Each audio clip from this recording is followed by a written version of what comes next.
ভাঙড় এবার কলকাতায়। মুখ্যমন্ত্রীর নির্দেশ মতো এবার থেকে ভাঙড় সামলাবে কলকাতা পুলিশ। সরকারিভাবে বুধবার জারি হলো নির্দেশিকা। ভাঙড় যুক্ত হলো কলকাতা পুলিশ এলাকার সঙ্গে। কলকাতা পুলিশের 10ম ডিভিশন হলো ভাঙড় ডিভিশন।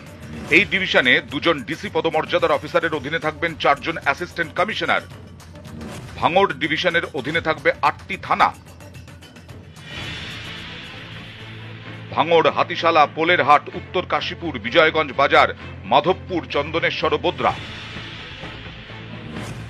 কলকাতা পুলিশ সূত্রে দাবি, প্রত্যেক থানায় থাকবেন ওসি, অতিরিক্ত ওসি, 10 জন এসআই, 4 জন মহিলা এসআই, 2 জন সার্জেন্ট, 12 জন এএসআই, 3 জন মহিলা এএসআই, 80 জন কনস্টেবল, 30 জন মহিলা কনস্টেবল এবং 12 জন ড্রাইভার। ভাঙড়ের যান নিয়ন্ত্রণেও এবার কলকাতা পুলিশের নয়া ট্রাফিক গার্ড।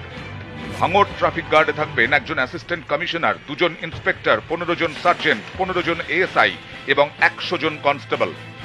এই থানাগুলি তৈরি থেকে পরিকাঠামো দেখভালের জন্য 1 ডিসি ও 4 ইন্সপেক্টরকে দায়িত্ব দেওয়া হয়েছে। এদিন সরকারি নির্দেশিকার পরেই ভাঙড় থানায় যান 4 আইপিএস সহ কলকাতা পুলিশের টিম। এরই পাশাপাশি ঘটকপুকুর সহ ভাঙড়ের বেশ কিছু এলাকা ঘুরে দেখেন কলকাতা পুলিশের ট্রাফিক বিভাগের অফিসাররা।